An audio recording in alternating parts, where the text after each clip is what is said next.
Hello दोस्तों, फिर से स्वागत है आप लोग का आपके अपने YouTube channel extra classes by एसेंसर में। और हम लोग पढ़ रहे हैं इसमें केमिकल काइनेटिक्स, है ना, रासायनिक बलगत की। और रासायनिक बलगत में हम लोगों ने पीछे देखा था रासायनिक अभिक्रियाओं के बारे में, ठीक है। और उनका पढ़ा था हम लोगों ने रासायनिक क्रिया की जो गति होती है, जो दर होता है, दर के लिए परिभाषा पढ़ा था हम लोगों ने, ठीक है दोस्तों।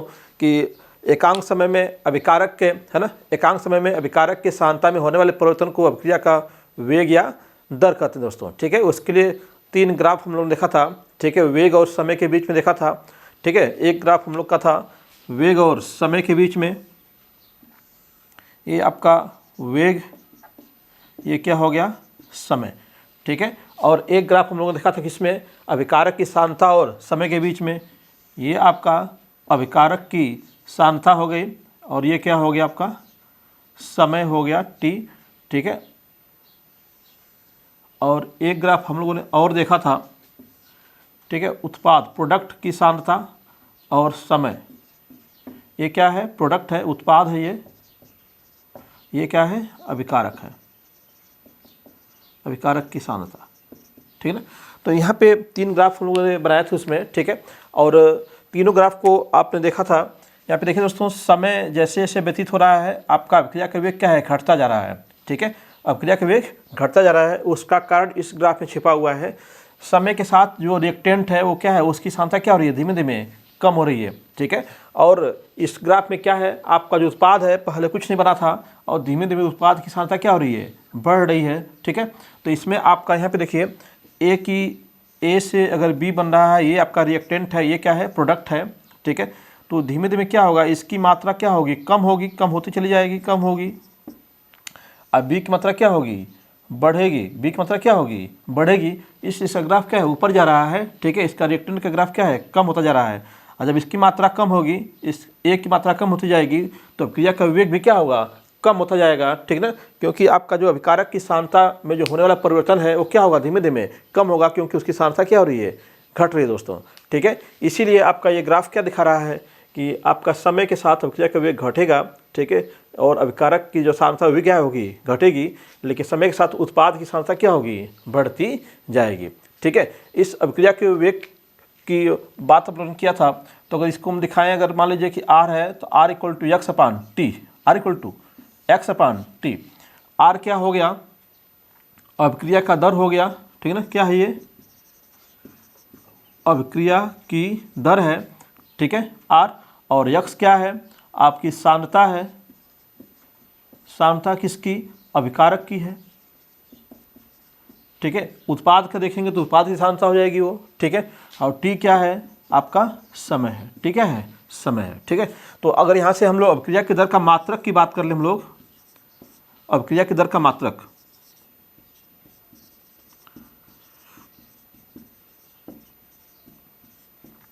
अभिक्रिया दर का मात्रक क्या होगा, तो यहाँ पे देखिए दोस्तों, ये क्या है, अभिकारक की सांद्रता है और सांद्रता को हम लोग क्या है, मोल प्रति लीटर में दिखाते हैं, ठीक है।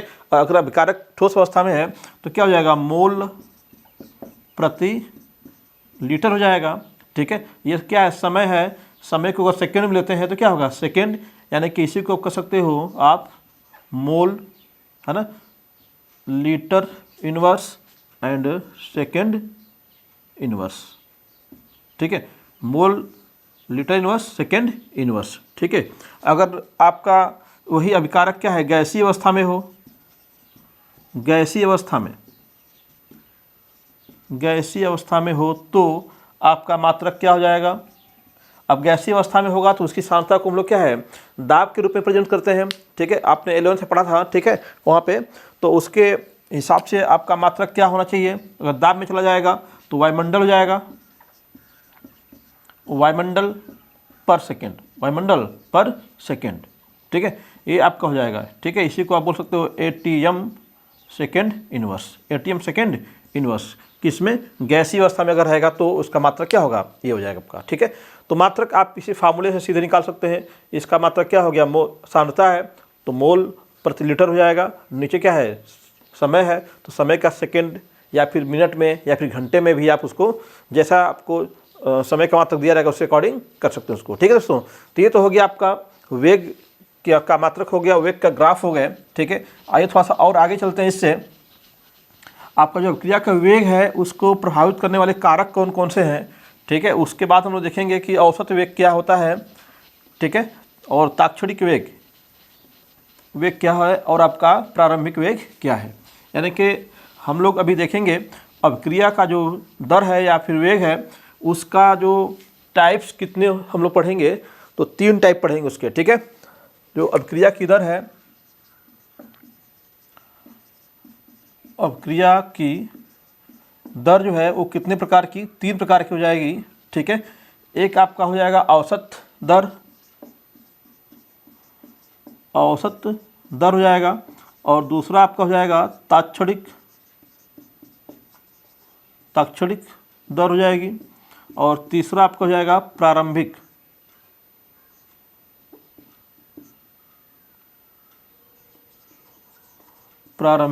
दर, ठीक है। आपका ये आपके 3 प्रकार के अभिक्रिया की दर हम लोग पढ़ेंगे, ठीक है। उसके पहले हम लोग थोड़ा चर्चा कर लेते हैं, ठीक है, एक और स्पेशल पॉइंट पे, उसके बाद इनकी भी चर्चा करेंगे हम लोग, ठीक है। एक पॉइंट और हम लोग पढ़ लेते हैं, अभिक्रिया की दर को प्रभावित करने वाले कारक, प्रभावित करने वाले कारक कौन कौन से हैं, ठीक है दोस्तों। तो अभिक्रिया में देखो दोस्तों, अभिक्रिया में क्या चीज़ें हैं, एक तो आपका कुछ रिएक्टेंट्स हो सकते हैं, और साथ में क्या है, कुछ आपके प्रोडक्ट हो सकते हैं, ठीक है। इनके नंबर्स भी कुछ हो सकते हैं, ठीक है। ये चीज़ है आपका, ठीक है। ये आपका क्या हो गया, अभिक्रिया कोई हो गई, ठीक है। इसमें आपके कारक हो गए और क्या हो गए, उत्पाद हो गए दोस्तों, ठीक है। अब यहाँ पे देखो दोस्तों, इस अभिक्रिया में होने में सबसे बड़ा रोल किसका है, सबसे पहले तो इसमें अभिकारक का ही रोल है, ठीक है। अभिकारक ही तो आपस में सबसे पहले कंबाइन हो रहे हैं। अभिकारक ए और बी क्या है, आपस में जुड़ रहे हैं, यहाँ पे ए और बी आपस में कंबाइन हो रहे हैं, ठीक है। किसी पात्र में हम लोगों ने क्या किया, एक मालिक्यूल्स को ले लिया, और यहाँ पे क्या है, बी के मालिक्यूल्स को ले लिया, इनके मालिक्यूल्स आपस में क्या किए, रिएक्ट किए, रिएक्ट करके सी और डी क्या है, बना रहे हैं, ठीक है। तो यहाँ पे सबसे बड़ा रोल किसका है, ए और बी का है। तो यहाँ पे जो रोल हम लोग को देख रहे हैं यहाँ पे ए और बी का, वो किस किस प्रकार से हो सकता है, आइए देखते हैं। यानी कि हम इसमें अगर बात करें, सबसे पहले हम लोग बात करेंगे अभिकारक की, किसकी, अभिकारक की प्रकृति की बात करेंगे हम लोग, नेचर ऑफ रिएक्टेंट, ठीक है। नेचर ऑफ रिएक्टेंट, ठीक है। नेचर ऑफ रिएक्टेंट क्या है, अभिकारक की प्रकृति का मतलब क्या हो गया, ठीक है। अभिकारक की प्रकृति क्या क्या हो सकती है, अभिकारक को हम किस किस रूप में देख सकते हैं, तो आइए देखते हैं। सबसे पहले अभिकारक की क्या क्या प्रकृति हो सकती है, और उसका नेचर अगर समझ में हम लोग को आ जाएगा तो उस नेचर के बेस पे हम अभिक्रिया होगी नहीं होगी, कितना तेज होगी, कम होगी, धीमे होगी, सबकी जानकारी हम लोग जुटा लेंगे वहाँ पे। तो देखो, एक तो अभिकारक की बात करेंगे आप सबसे पहले, तो अभिकारक जो है वो या तो आयनिक होगा, ठीक है, दूसरा या फिर कैसा होगा, आणविक होगा, ठीक है। ये 2 बातें समझ में आई। अभिकारक किस प्रकार का नेचर उसका है, आयनिक है कि आणविक है, ठीक है। उसके बाद तीसरा बात इसमें क्या आ जाएगी, वह आपका जो अभिकारक दोनों लिए गए हैं ए और बी, ठीक है, वो कैसे हैं, होमोजीनियस हैं कि हेट्रोजीनियस हैं, ठीक है। तो थर्ड में इसको कह दूं तो होमोजीनियस है ना, यानी कि वो आपके समांगी है या विषमांगी, ठीक है। इसको क्या बोलेंगे हम लोग, होमोजीनियस। ये क्या हो जाएगा आपका, हेट्रोजीनियस, ठीक है। ये आपका मॉलिक्यूलर हो जाएगा, ये क्या होगा आपका, आयनिक हो जाएगा, ठीक है।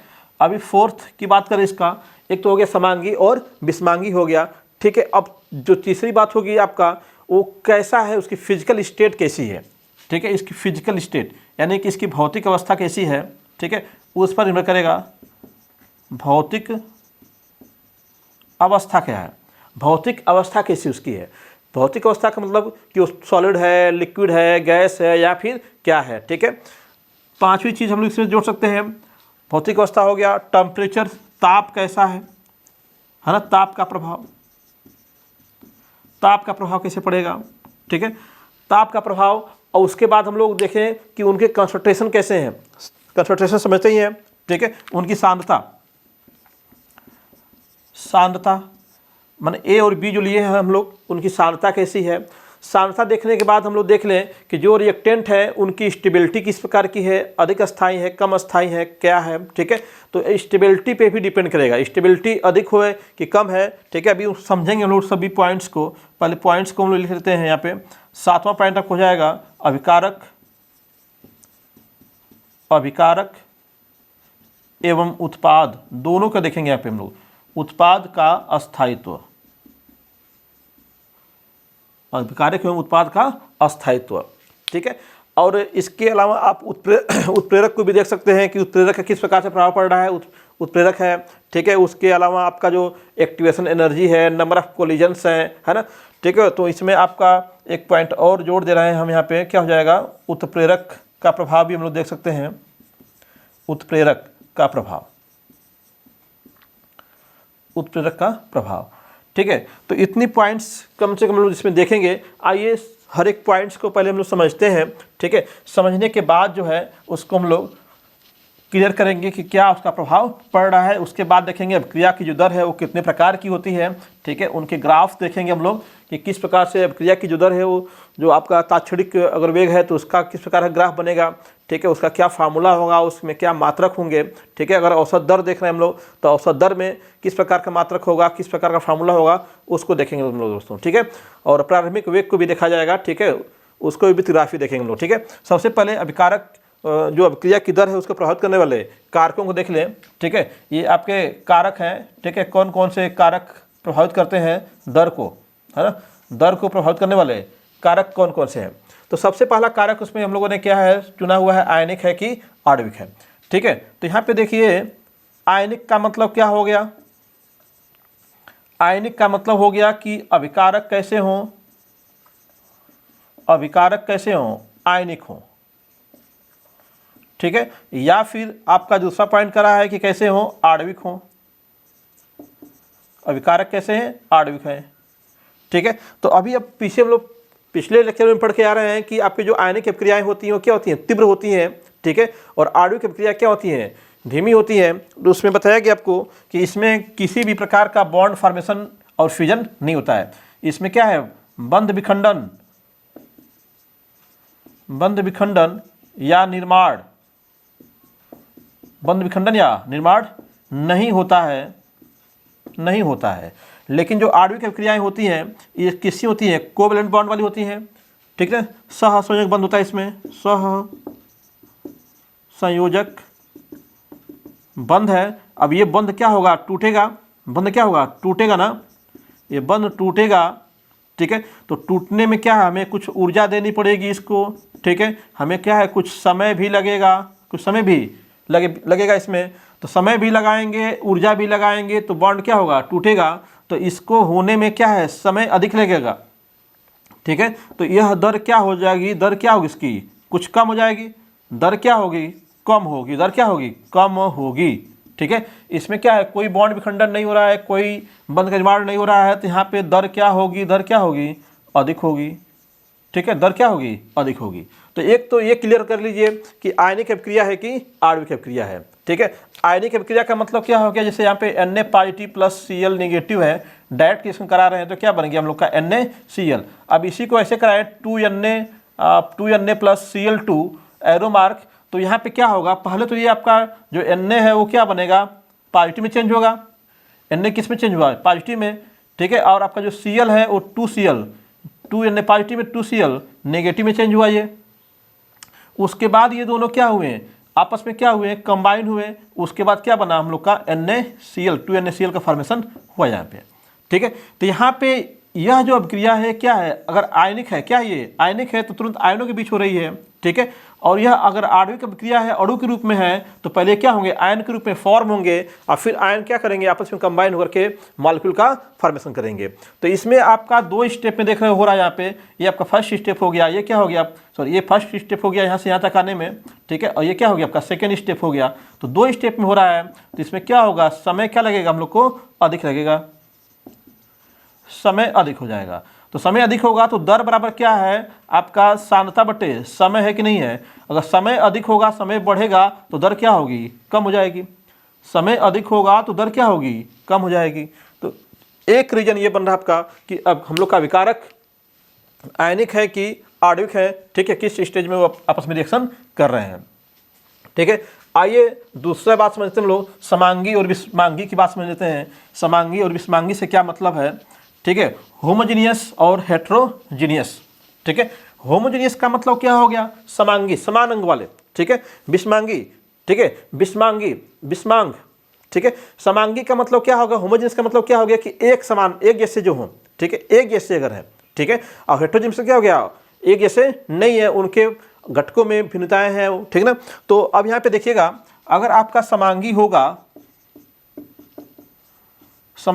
अगर, तो उसमें आपका जो ऊर्जा का वितरण होगा,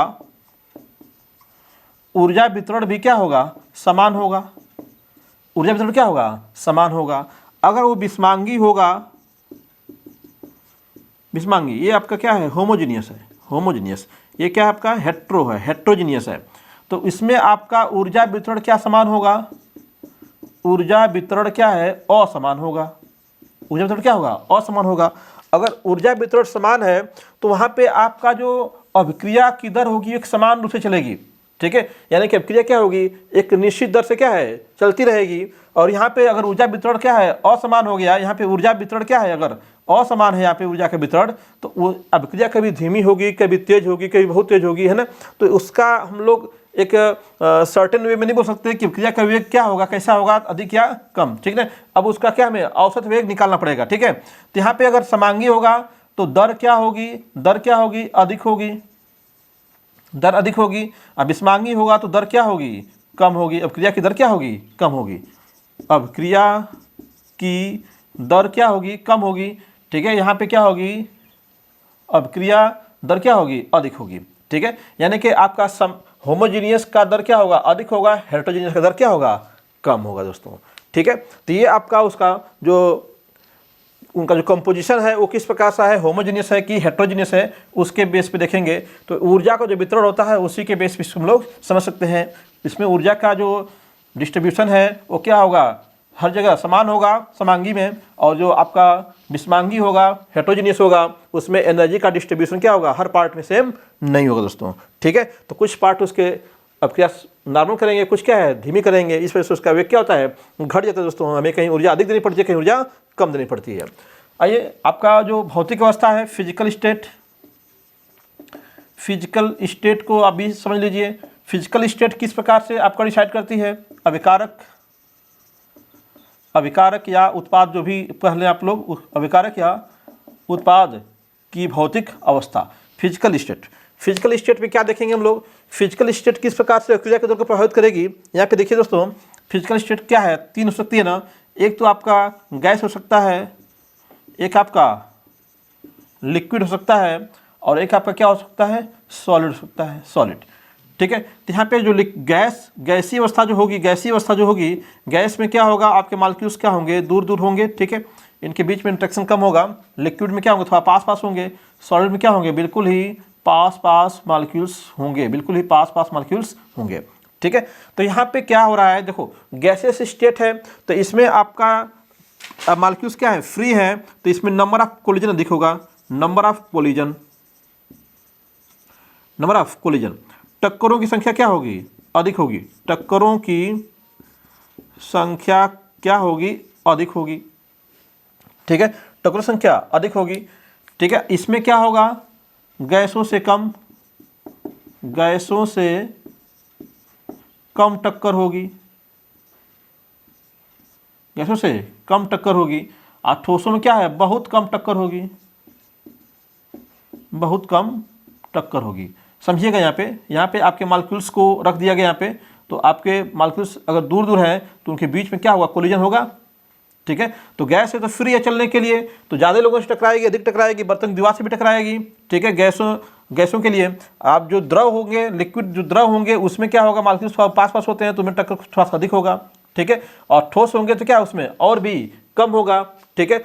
तो आप अभी पढ़ेंगे हम लोग कोलिजन क्या सिद्धांत जो है ठीक है। प्रभावित टक्कर का सिद्धांत तो उसमें बताया जाएगा हम लोग का कि प्रभावित टक्करों की संख्या अगर बढ़ेगी तो आपका अभिक्रिया दर क्या होती है, बढ़ जाती है, अभिक्रिया होने की संभावना क्या होती है, बढ़ जाती है, ठीक है। तो प्रभावित टक्कर जितनी अधिक टक्कर होंगी उतने ही क्या उसमें प्रभावित टक्कर होने की संभावना क्या होगी, अधिक होगी। और जब प्रभावित टक्कर अधिक होने की संभावना अधिक हो जाएगी, ठीक है, इफेक्टिव कोलिजन अगर बढ़ जाएगा तो आपका रेट ऑफ रिएक्शन भी क्या होगा, बढ़ जाएगा। इसका मतलब इसमें जो दर है, दर किस प्रकार से गैस में अधिक होगा, लिक्विड में उससे कम और सॉलिड में सबसे कम, ठीक है। अभिक्रिया का दर, ठीक है ना, ये क्या हो गया, अभिक्रिया का दर का लिए फिजिकल स्टेट पे किस प्रकार करेगा, गैस में अधिक, लिक्विड में कम, सॉलिड में क्या है उससे भी कम होगा दोस्तों, ठीक है। तो ये सिंपल सा आपका हो गया प्रभावित टक्कर के सिद्धांत के आधार पर हम लोग इसको व्याख्या इसकी कर सकते हैं दोस्तों, ठीक है। आपका किस प्रकार से आपका जो रिएक्टेंट है उनकी फिजिकल स्टेट कैसी है, गैसी स्टेट में है, लिक्विड स्टेट में है कि सॉलिड स्टेट में है, उसके आधार पे भी क्या है उनकी दर नियत होगी, तय की जाएगी, ठीक है। नेक्स्ट पॉइंट देखते हैं हम लोग क्या है, नेक्स्ट पॉइंट क्या है, टेम्परेचर का प्रभाव, ताप का प्रभाव। तो सिंपल सी बात है, टेम्परेचर का इफेक्ट जो है आपका थोड़ा सा उसमें हम लोग को सिंपल जो जनरल वे में कहें तो ताप बढ़ाने पे क्या है अभिक्रिया का वेग बढ़ता है, ठीक है। सामान्य अवस्था में कहें हम लोग ताप का प्रभाव की बात करेंगे, ताप का प्रभाव, तो ताप बढ़ाने पर अभिक्रिया की जो दर है, अभिक्रिया की दर क्या होती है, बल्कि दोगुनी हो जाती है। कितना, अगर हम 10 डिग्री सेल्सियस बढ़ा रहे हैं तो अगर 10 डिग्री सेल्सियस ताप बढ़ा रहे हैं तो जो वेग होगा अभिक्रिया का वो क्या होगा, दोगुना हो जाता है, ठीक है। यानी हम कह सकते हैं ताप बढ़ाएंगे तो अभिक्रिया की दर क्या होगी, बढ़ेगी। ताप बढ़ाने पर अभिक्रिया की दर क्या होती है, बढ़ती है। 10 डिग्री सेल्सियस बढ़ा देंगे टेम्परेचर को तो वेग क्या होता है, सीधे सीधे दोगुना लगभग हो जाता है, ठीक है दोस्तों। तो यहाँ पे तो समझ में आ रहा है, लेकिन अगर हम लोग का थोड़ा सा एक पॉइंट इसमें देखना पड़ेगा, इंपॉर्टेंट पॉइंट, कि हम लोग की अभिक्रिया कैसी है, ऊष्मा शोषी है कि ऊष्मा छेपी है, ठीक है। ऊष्मा शोषी है कि ऊष्मा छेपी है। अगर ऊष्मा छेपी अभिक्रिया होगी तो उसमें हमको टेम्परेचर क्या है, घटाना चाहिए, ठीक है। ऊष्मा शोषी है तो क्या है, टेम्परेचर को बढ़ाना चाहिए, तब जाकर अभिक्रिया की दर क्या होगी, बढ़ेगी। तो इसको थोड़ा सा ध्यान में रख करके, अदरवाइज जनरल वे में बोलेंगे तो ताप बढ़ाने पर अभिक्रिया का वेग बढ़ता है, क्योंकि नंबर ऑफ कोलिजन क्या होते हैं, इंक्रीज कर जाते हैं। जो मॉलिक्यूल्स है उनकी जो एनर्जी है वो बढ़ जाती है, जिससे वो जल्दी क्या है, एक्टिवेशन एनर्जी को गेन कर लेते हैं, सक्रिय ऊर्जा को गेन कर लेते हैं। अभी हम लोग इसी चैप्टर में क्या है, सक्रिय ऊर्जा के बारे में भी पढ़ेंगे हम लोग दोस्तों, ठीक है। तो वहाँ पे डिटेल में बात करेंगे कि क्या है एक्टिवेशन एनर्जी, सक्रिय ऊर्जा है क्या चीज़, ठीक है। तो यहाँ पे ताप का प्रभाव समझने के लिए बस सिंपल समझिए कि ताप बढ़ाएंगे तो मॉलिक्यूलों की ऊर्जा क्या होगी, बढ़ जाएगी, जिससे वो क्या है, जो आपका एक मिनिमम एनर्जी लेवल है जिसे बोलते हैं सक्रिय ऊर्जा, हम लोग उसको क्या करेंगे, पार कर जाएंगे और अभिक्रिया की दर क्या होगी, बढ़ जाएगी दोस्तों, ठीक है। और यहाँ पे ये फैक्ट याद रखिएगा, अगर 10 डिग्री सेल्सियस 10 डिग्री सेल्सियस बढ़ाते हैं तो अभिक्रिया का वेग क्या है, लगभग दोगुना हो जाती है, ठीक है। तो ये तो बात हो गई किसकी, हम लोग का टेम्परेचर का प्रभाव हो गया, ठीक है, टेम्परेचर का प्रभाव, ठीक है। आइए देखते हैं नेक्स्ट पॉइंट क्या है, सांद्रता का प्रभाव है। सांद्रता का प्रभाव, सांद्रता किस प्रकार से प्रभावित करेगी, तो सांद्रता को तो आप बिल्कुल समझ रहे हो, सांद्रता रहेगी तभी तो रिएक्शन होगा, ठीक है। सांद्रता यानी कंसंट्रेशन, यानी कि अगर हमारे पास ए की मात्रा जितनी अधिक रहेगी, ए की मात्रा जितनी अधिक रहेगी, ठीक है, वेग या फिर दर जो है, वेग या दर क्या है वो क्या होगी, अधिक होगी, ठीक है। अभी सांद्रता को कम कर दीजिए, ये सांद्रता क्या किया, इसका कम कर दिया, कम हो गया, और कम कर दीजिए, ठीक है। तो इसके जैसे जैसे हम लोग कम करते जाएंगे, सांद्रता कम होगी तो नंबर ऑफ मॉलिक्यूल्स क्या होंगे, number of active molecules, number of active mass क्या होगा, कम हो जाएगा, ठीक है।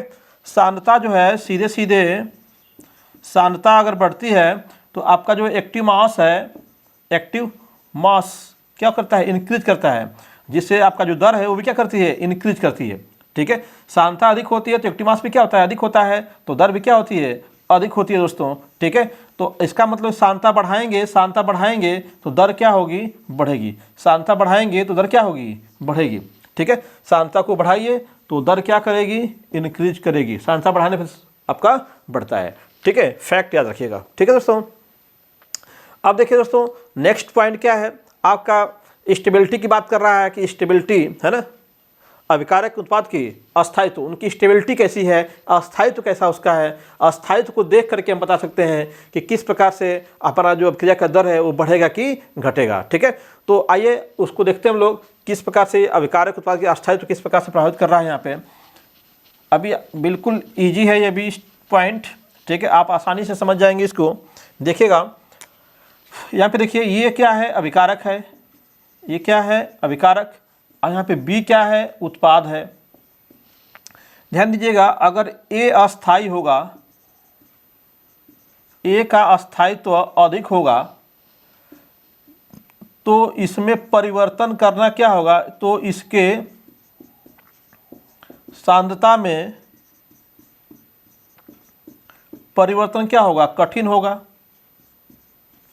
इसके सांद्रता में परिवर्तन क्या होगा, कठिन होगा। क्यों भाई, क्योंकि जब ए अस्थाई है तो ना इसको तोड़ पाएंगे, ना फोड़ पाएंगे, ना इसको चेंज कर पाएंगे, बदल नहीं पाएंगे उसको, तो क्या हमें बी मिलेगा या फिर ए का किसी और रूप में बदलेगा, बिल्कुल नहीं बदलेगा।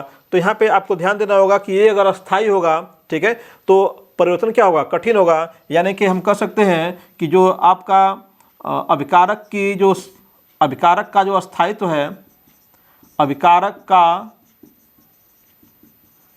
अस्थायित्व अगर बढ़ेगा तो दर क्या होगी, घटेगी।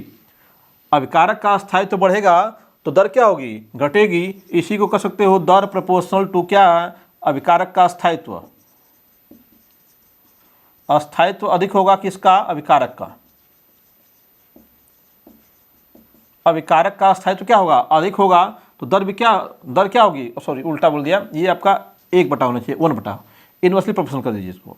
ये क्या होगा, इनवर्सली प्रोपोर्शनल, क्योंकि आपका अस्थायित्व बढ़ रहा है, दर क्या हो रही है, घट रही है, तो 1 बाई प्रोपोर्शनल टू 1 बाई वाट, अभिकारक का अस्थायित्व।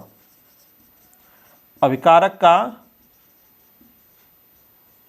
अस्थायित्व, अभिकारक का अस्थायित्व अधिक होगा तो दर क्या होगी, कम होगी। ठीक है, इसी बात को उत्पाद के रूप में समझ सकते हैं। उसी रिएक्शन के लिए ए से बी बन रहा है अगर, ठीक है, तो आपकी दर क्या होगी, बढ़ेगी। कब, जब उत्पाद का अस्थायित्व अधिक होगा। उत्पाद का अस्थायित्व क्या है, अधिक है, तो दर भी क्या होगी, अधिक होगी। क्योंकि ए से जब बी बनेगा और बी क्या होगा, अस्थाई होगा, तो फिर बी से ए बनने के चांसेस क्या हो जाएंगे, कम हो जाएंगे। तो अभिक्रिया क्या होगी, और तेजी से होगी, क्योंकि बी क्या है, अस्थाई है। तो ये दोनों फैक्ट याद रखिएगा। अभिक्रिया की दर अभिकारक के अस्थायित्व के बढ़ने पे घटती है और उत्पाद के अस्थायित्व के बढ़ने पे बढ़ती है। ठीक है, उत्पाद का अस्थायित्व बढ़ेगा तो अभिक्रिया की दर क्या होगी, बढ़ेगी। अगर आपका अभिकारक का अस्थायित्व बढ़ेगा तो दर क्या होगी, घटेगी। ठीक है, ये चीज़। ठीक है, फिर देखिए लास्ट में एक और है उत्प्रेरक का प्रभाव।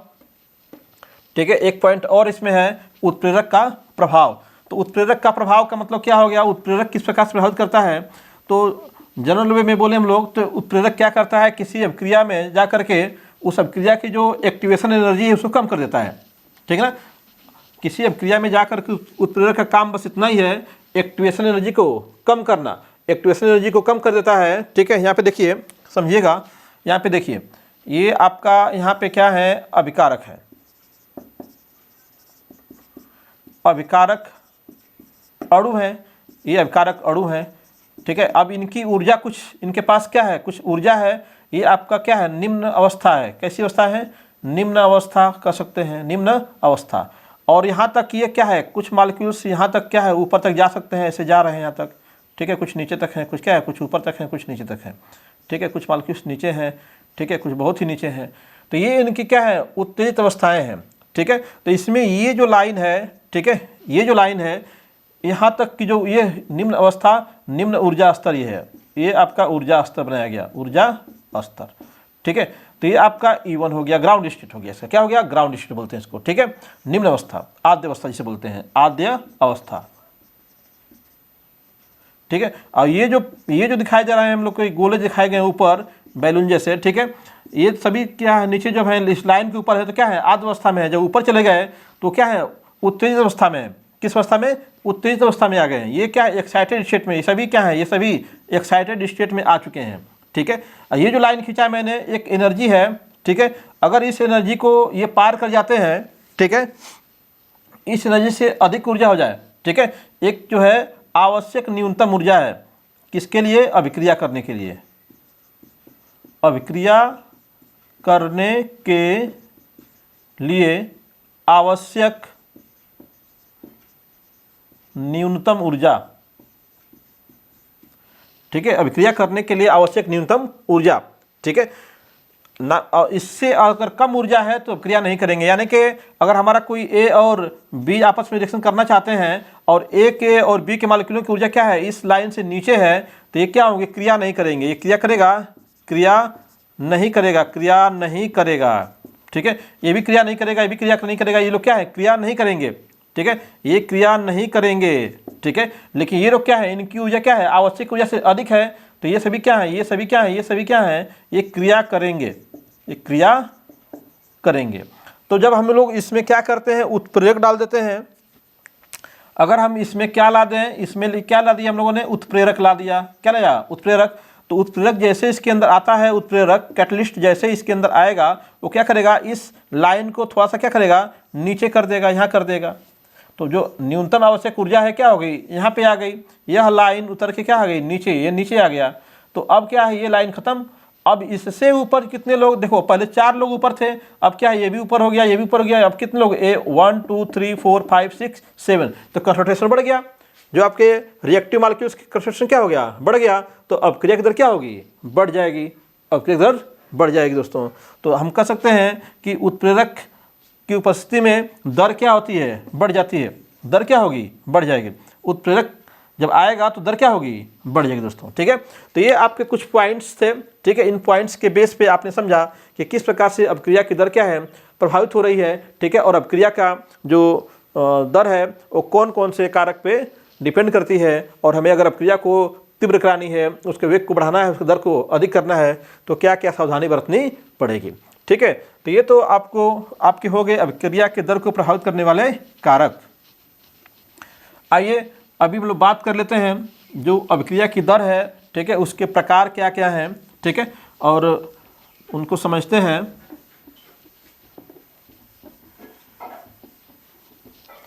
अभिक्रिया की जो दर है, ठीक है, वो आपका जो हम लोग का अभिकारक की सांद्रताएं, ठीक है, समय देखने का जो तरीका है, उसी के बेस पे हम लोग देखेंगे कि अभिक्रिया की दर कितने प्रकार की होती है, ठीक है। अगर हम लोग अभिक्रिया का जो दर है किसी एक सर्टेन पॉइंट पे देख रहे हैं, एक सर्टेन बिंदु पे देख रहे हैं, ठीक है, तो वहाँ पे क्या हो जाएगी, तात्क्षणिक हो जाएगी।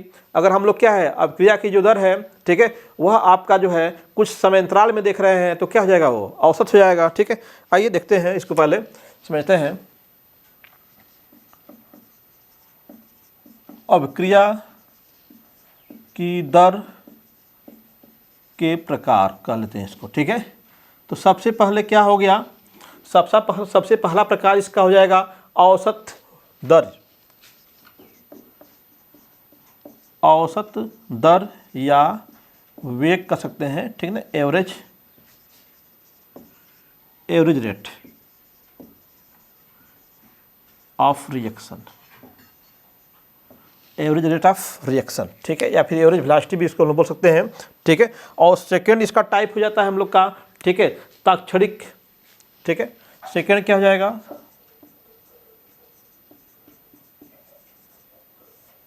तात्क्षणिक दर या वेग, ठीक है। इंस्टेंट रेट ऑफ रिएक्शन, ठीक है। और इसका थर्ड क्या हो जाएगा, थर्ड को बोलते हैं प्रारंभिक वेग,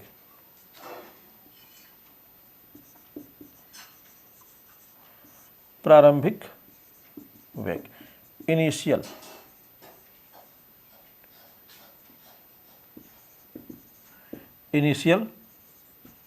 रेट ऑफ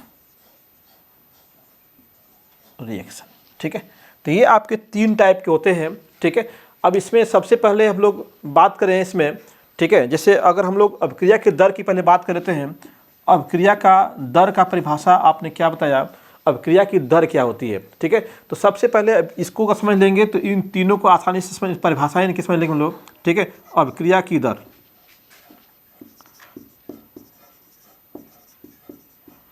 अभिक्रिया की दर बराबर क्या पढ़ा आपने पढ़ा कि सांद्रता, ठीक है, सांद्रता आपने कहा एकांक समय, है ना, एकांक समय, ठीक है।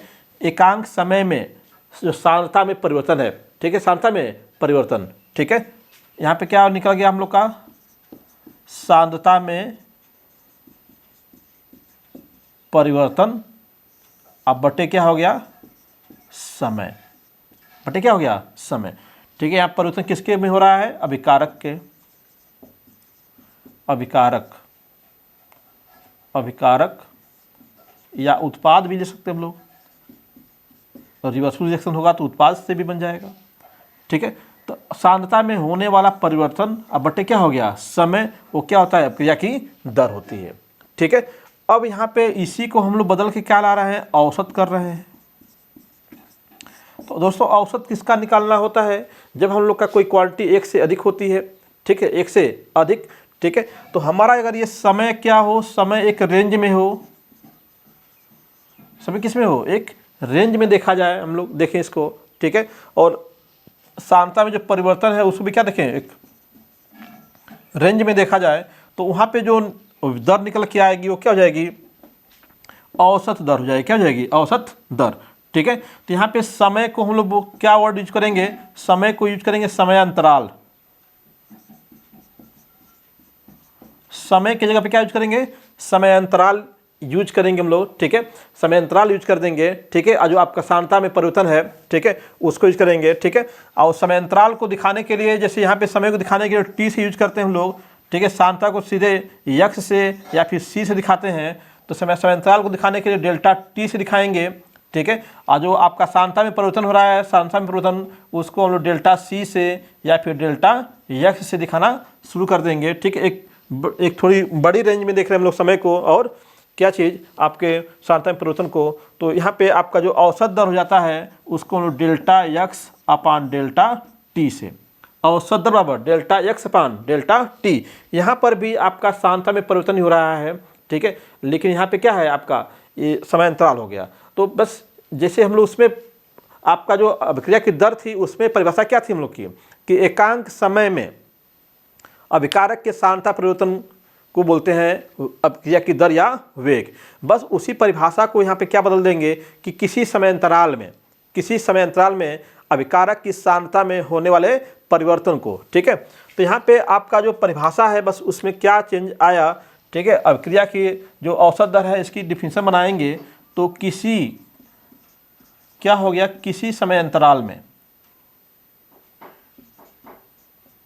किसी समयांतराल टाइम इंटरवल में, समयांतराल में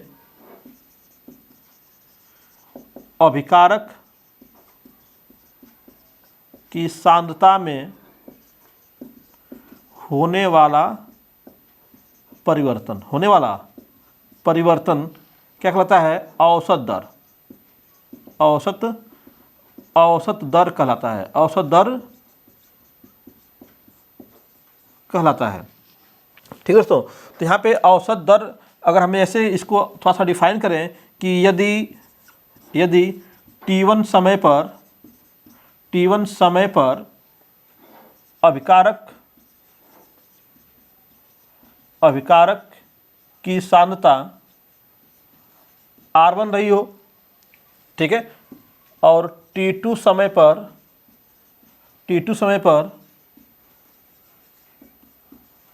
अभिकारक की सांद्रता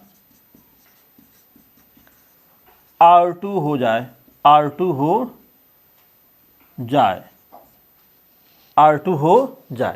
तो अब यहाँ पे क्या निकालेंगे हम लोग। ठीक है, तो यहाँ पे क्या हो जाएगा, तो समय अंतराल निकाल लीजिए, समय अंतराल डेल्टा टी से दिखा दें तो क्या हो जाएगा, T2 माइनस T1, यहाँ पे हो जाएगा T2 माइनस T1, और यहाँ पे सांद्रता में परिवर्तन निकाल लीजिए।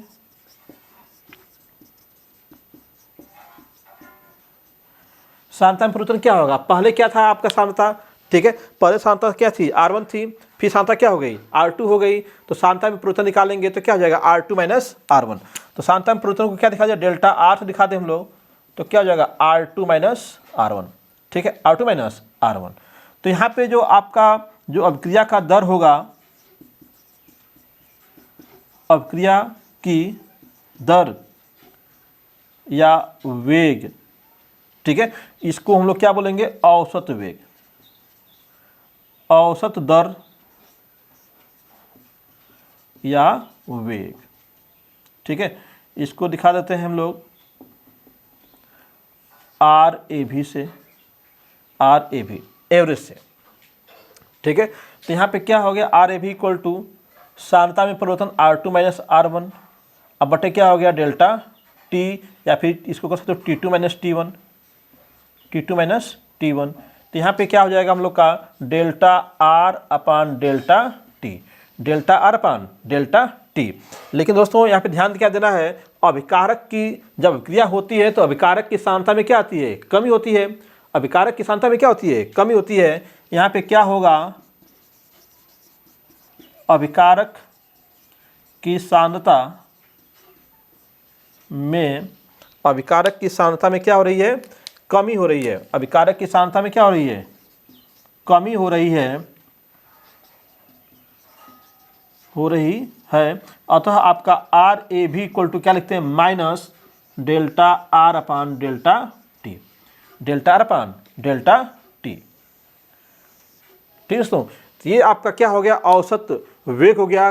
ठीक है ना, औसत वेग का फार्मूला हो गया। लेकिन दोस्तों अलग अलग अभिक्रियाओं में, ठीक है, इसके फार्मूले को लिखने का तरीका क्या है, अलग अलग है। ठीक है, इसका ग्राफ भी बनाएंगे हम लोग। ठीक है, ग्राफ कैसे बनेगा, तो अभी ये तो आपने डिफिनीशन देखा किसका, औसत दर या वेग का। ठीक है, औसत दर या वेग का परिभाषा देखा आपने। अब इसके बाद हम लोग क्या पढ़ेंगे, ठीक है, औसत दर या वेग में क्या पढ़ेंगे हम लोग। ठीक है, इसका जो है सबसे पहले तो हम लोग देखेंगे ग्राफी निरूपण क्या इसका है, ग्राफी निरूपण कैसे करेंगे, कैसे करेंगे, एक पॉइंट ये पढ़ेंगे हम लोग। ठीक है, और आपका विभिन्न प्रकार की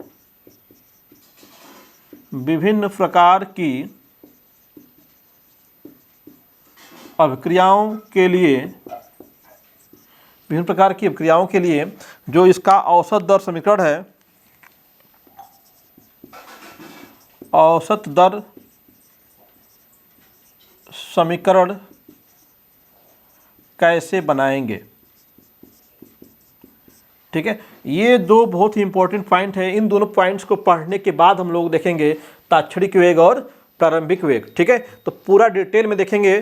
तो आज का लेक्चर में यहीं पे रोक रहा हूँ। ठीक है, फिर नेक्स्ट लेक्चर में हम लोग क्या पढ़ेंगे, आपका जो औसत दर या वेग है उसका ग्राफिक निरूपण कैसे करना है। ठीक है, उसके औसत दर समीकरण को कैसे लिखा जाएगा उसको देखेंगे, कुछ एग्जाम्पल्स भी देखेंगे और एग्जाम्पल्स पे क्या बनाएंगे, फार्मूला बनाएंगे हम लोग। ठीक है, तो ये टॉपिक का मतलब क्या, औसत दर या वेग क्या होगा, क्लियर होगा। उसके बाद तो अभी हम लोग को पढ़ना ही है तात्क्षणिक वेग, इंस्टेंट वेग, वेलोसिटी या फिर रेट जो है उसको, और जो आपका इनिशियल वेलोसिटी या रेट है उसको। ठीक है दोस्तों, तब जाकर के ये आपका अभिक्रिया की दर वाला टॉपिक खत्म होगा। लेकिन उसमें भी अभी हम लोग को थोड़ा सा सक्रिय द्रव्यमान के बारे में चर्चा करेंगे कि क्या होता है सक्रिय द्रव्यमान, एक है ना, एक्टिव मास क्या चीज़ होता है, उसकी भी चर्चा हम लोग करेंगे नेक्स्ट वीडियो में।